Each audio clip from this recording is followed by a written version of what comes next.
جو ہے ترکوں کی اڑائی گئی، ہزاروں ترکوں کو شہید کیا گیا، یہاں تک کہ صحن حرم میں شہید کیے گئے سینکڑوں ترک۔ یہ جرم تھوڑے نہیں ہے، معمولی نہیں ہے۔ آج جس کی سزا مل رہی ہے معلوم ہونا چاہیے کہ وہ جرائم کون کون سے تھے۔ اب بھی جو لوگ گئے ہیں انہوں نے دیکھا ہوگا ترکی کا قلعہ موجود ہے اوپر پہاڑی کے اوپر، حرم کا جو سب سے بڑا دروازہ ہے باب ملک عبدالعزیز، اس کے سامنے ایک لائبریری ہوتی تھی، اب تو غالباً وہ بھی گرا دی گئی ہے، اس کے پیچھے پہاڑی پر ترکوں کا قلعہ ہے پرانا، اس پر توپیں موجود تھیں۔ جب بغاوت ہوئی ہے جو حرم میں آئے ہوئے تھے ترک فوجی، ظاہر بات ہے نہتے، وہ تو نماز پڑھنے آئے ہوئے تھے، ان کو وہاں ذبح کیا گیا ہے، اور ترکوں نے اپنی توپیں استعمال نہیں کی کہ کہیں بیت اللہ کو کوئی عدن نہ پہنچ جائے۔ بہرحال یہ غداری ہوئی ہے پہلی جنگ عظیم کے دوران، اور نہ صرف ترکوں پہ عربوں نے کی ہے۔ جیسا کہ میں نے کہا تھا دو ہیں سب سے بڑے مجرم روئے ارضی کے اوپر امت مسلمہ کے طبقات، ہمارا پنجابی سپاہی بھی جا کر انگریزوں کی مدد کر کے ایلن بی کو قبضہ جو لے کر دیا بغداد کا، اس میں ہمارے مسلمان پنجابی سپاہی بھی شامل تھے۔ یہ خون چکاں باب ہے ہماری تاریخ کا اس صدی کا۔ لیکن اس کے بعد سلطنت عثمانیہ کے ٹکڑے ہو گئے، چیتھڑے ہو گئے۔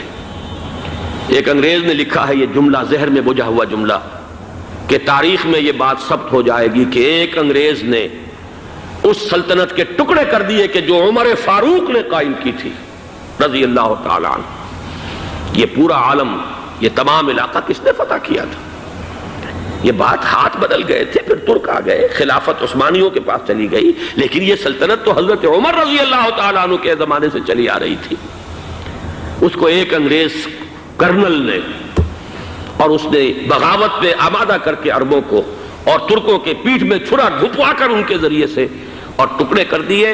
لیکن جب جنگ ختم ہوئی اب انہوں نے کہا کہ اب ہمیں آزادی دیجئے، تو اب انہیں معلوم ہوا کہ غداروں کو دنیا میں کیا ملتا ہے، ٹکڑے کر دیے گئے۔ یہ حصہ عراق یہ انگریز کے پاس رہے گا، شام کا یہ علاقہ یہ فرانسیسیوں کے پاس رہے گا، مصر پر انگریزوں کا تسلط رہے گا، لیبیا اطالویوں کے پاس رہے گا، لے دے کر یہ جو علاقہ تھا حجاز، کیونکہ وہاں کچھ تھا ہی نہیں، بوادن غیر ذی زرع، یہ عربوں کے پاس چھوڑ دیا گیا۔ اس وقت جو بادشاہ ہیں شاہ حسین اردن کے، ان کے دادا سب سے بڑے غدار وہی تھے، لہذا ان کو اس علاقے کی بادشاہت دے دی گئی۔ اس کے بعد نجد سے ایک تحریک اٹھی ہے، وہ سعودی جو خاندان ہے وہ نجد سے اٹھا ہے۔ نجد میں اس وقت کچھ بھی نہیں تھا، وہ تو صرف ریت کے تودے تھے اور کچھ بھی نہیں، لہذا ادھر کسی استعماری قوت کو دیکھنے کی ضرورت ہی نہیں تھی۔ وہ تو بعد میں تیل برآمد ہوا، اس کی حیثیت ہو گئی، اور یہ امارات کا علاقہ جو ہے اس کی دنیا میں اب گویا کہ یوں سمجھیے کہ جو سب سے زیادہ اہم علاقے ہو سکتے ہیں روئے ارضی کے نقشے پر، ان میں سے ایک وہ ہو گیا۔ لیکن یہ